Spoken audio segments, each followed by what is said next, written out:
के सामने, और वो दर्द बढ़ता जाता है मेरे भाई। और मैं तो अपना पर्सनल मूल्यांकन बताऊंगी कि मैं जब बीजेपी सरकार की नीतियों पे मूल्यांकन करती हूँ, उनके कार्यशैलियों का आकलन करती हूँ, कहीं ना कहीं उनके लोगों की जब बातों को सुनती हूँ, तो मैं आहत होती हूँ। तकलीफ मुझे बहुत होती है कि आपको सत्ता दिया जनता ने, शोषण करने के लिए नहीं दिया। आप कहते हैं शिक्षा मित्र परिवार, किसी पार्टी विशेष का चिन्हित करते हैं, किसी पार्टी विशेष पे उंगली लगाते हैं, जबकि मैं बताऊंगी साई भाई भी हैं, विनय भाई भी हैं, आज मनोज भाई भी हैं, और शुभेच्छु भाई लोग जुड़े हैं। जब शिक्षा मित्र परिवार की पहली नियुक्ति हुई थी, एक जिले में महज 4 या 5 शिक्षा मित्र रखे गए थे।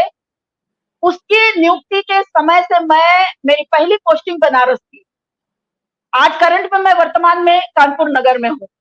उस ग्रामीण इकाई की पोस्टिंग से लेकर आज तक का दर्द अगर मैं आकलन करने लगती हूँ, तो कल्याण सिंह जी ने जन्म दिया, और आज बीजेपी सरकार पल्ला झाड़ के कहती है कि नहीं भाई, ये तो फला पार्टी का दोष है, भिमाके पार्टी का दोष है। मैं एक मानती हूँ, ठीक है, समय बदला, विसंगतियां जो भी रही, धीरे धीरे धीरे धीरे अगर आया आपके समक्ष, आप सत्ता में बैठे हैं, तो आप उन विसंगतियों को दूर करिए, तब आप हमारे शुभेच्छु कहलाएंगे। और मेरे भाई बहनों ने आनंद फानंद में, इन्होंने बड़े वादे वादे किए थे। मुख्यमंत्री जी गोरखपुर के धरातल पे, मनोज भैया आपसे कहूंगी और साई भाई आपसे भी कहूंगी, जब मुख्यमंत्री जी अपने बहुत छोटे शुरुआत किए थे, तब कहते थे शिक्षा मित्र जो विद्यालय का ताला खोलता है, वो शिक्षा में रीढ़ की हड्डी का काम करता है। और वाकई आप लोगों को भी पता है, ऐसे अभी भी करंट में भी 5 जिले ऐसे नक्सलवादी हैं, सोनभद्र उठा लीजिए, मिर्जापुर उठा लीजिए, चकिया चंदौली उठा लीजिए, गाजीपुर उठा लीजिए, बलिया उठा लीजिए। इन जनपदों में एक विद्यालय में 3-3 शिक्षा मित्र कार्यरत हुए, और जहां अध्यापक बंधु नहीं पहुंचते थे, ट्रांसफर पोस्टिंग करा के भाग जाते थे, वहां शिक्षा मित्र परिवार ने ताला खोलने से लेकर ताला बंद करने तक, चाहे वो नगर क्षेत्र में हो तो भी आज भी वही स्थिति है, ग्रामीण में हो तो भी वही स्थिति है। मात्र हमारा मूल्यांकन अयोग्यता का पैसे के मामले में किया गया, कार्य के मामले में नहीं किया गया। कार्य तो हमसे सारे लिए गए। तो ऐसी परिस्थिति में मैं आप लोगों से विनती करूंगी, अनुरोध करूंगी कि मैं पुनः मैदान में उतर रही हूँ मेरे भाई। बहुत जल्दी आप सभी भाइयों से अपेक्षा है मेरी, आप लोगों से, कि आप लोग स्वयं आकर के आशीर्वाद देंगे अपनी बहन को, और सरकार को एहसास कराएंगे कि यदि आपने स्थायी समाधान शिक्षा मित्र परिवार का नहीं किया, तो जैसे मैं आप लोगों के लिए कमर कस के खड़ी थी ना, कि आप यदि तालाबंदी करेंगे या विधानसभा की धरती पे उतरेंगे या दिल्ली की धरती पे उतरेंगे, ये बहन पहली पंक्ति में खड़ी रहेगी। और किसी की बात में नहीं, मैं खुद इतनी आपके सिस्टम को जानती हूँ कि मैं अकेले समा बांध देती हूँ उठा करके। तो मैं आपके कंधे से कंधा मिलाकर चलने के लिए तैयार थी। आज मैं आप लोगों से पुनः ये तीसरी बार कह रही हूँ, विनती करूंगी कि आप लोग भी उसी तरीके से मुझे आशीर्वाद देने के लिए, जहां मैं धरना कर दूं, जहां शासन से परमिशन जिस जगह के लिए मिल जाए, शासन क्योंकि मेरे लिए जल्दी परमिशन देती नहीं है, उनको पता है कि ये उतरेगी तो एकदम अलग कर देगी दुनिया। और इसमें कोई दो राय नहीं है कि मेरे दिमाग उस समय इतना अलग हो जाता है कि मैं सरकार की एक एक नीति को उस मंच पे उतार देती हूँ। और अब समय आ चुका है, क्योंकि सरकार की नीति और शिक्षा मंत्री जी का वक्तव्य आहत कर दे रहा है, कलेजे में चीर दे रहा है एकदम से धर के, ऐसा फाड़ देता है ना कि पता नहीं क्या शिक्षा मंत्री जी विदेश में पढ़े हैं। अरे आप कभी एक बार सोचते कि आपके बाबा ने जिस नींव को रखी, उस नींव को आप काट रहे हैं। आप ऐसा बोल देते हैं उठा करके, आपको क्या शुद्ध हिंदी भी नहीं आती है? आप जिस घर में अलीगढ़ में पले बड़े, क्या आपको शुद्ध हिंदी भी माता पिता ने नहीं सिखाया कि जो शब्द आप प्रयोग करते हैं, जिन घर की बहन बेटियों के कलेजों को चीरती होगी, क्या वो फांसी नहीं लगाएंगे भाई बहन? वो मौत को नहीं गले चुने। अब इतने दिन से जो मौतें हो रही हैं, आप लोग क्यों छिपा रहे आंकड़े सरकारी? मेरे से गिनिए, मैं एक एक विद्यालय में कौन कौन सा भाई बहन मौत को गले लगाया है, मैं आपको आंकड़े दे दूंगी, अगर यदि शिक्षा मंत्री जी को न पता हो तो। इससे पहले शिक्षा मंत्री थी अनुपमा जायसवाल, उनसे भी मैंने यही बात कही थी। मंत्री जी सिद्धार्थ नगर से बने, उन्हें भी मैंने यही बात कहा था। आज संदीप सर हैं, उनसे भी मैं यही कहूंगी कि ठीक है, कोई विषम परिस्थिति आपके सरकार में है, मैं नहीं जानना चाहूंगी, मुझे रास्ता तो आप लोग ही तो देंगे, एक समय सीमा होती है।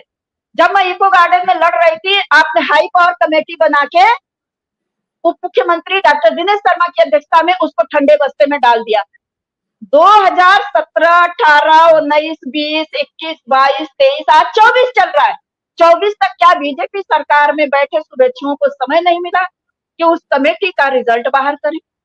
शिक्षा मित्र परिवार का दर्द नहीं दिखा, या ये मौतें नहीं दिखती है, या 10,000 में जिस राशन वाले क्या हम लोग जाते हैं, क्या दुकानदार हमारे लिए कुछ अलग से राशन सस्ता कर देता है क्या?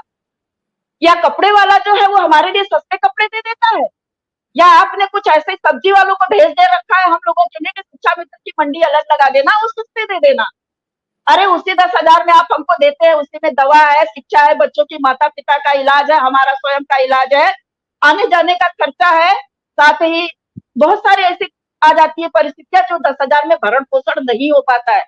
आप 2017 से लेकर नमस्कार साथियों, स्वागत है आप सभी का आज की इस नई वीडियो में। ये वीडियो आप सभी शिक्षा मित्र साथियों के लिए काफ़ी ज़्यादा महत्वपूर्ण होने वाली है। दरअसल आपके समायोजन को लेकर के हाल ही के अंदर की एक वीडियो की क्लिप है, जहां पर उस वीडियो की क्लिप में कुछ बयान साझा किए गए हैं। उन बयानों को आपके मध्य में प्रेषित करेंगे। सभी साथियों से एक रिक्वेस्ट है, वीडियो को आप पूरा देखें। चैनल को अभी तक आपने सब्सक्राइब नहीं किया है, सब्सक्राइब भी कर लें। अब चलते हैं अपडेट पर।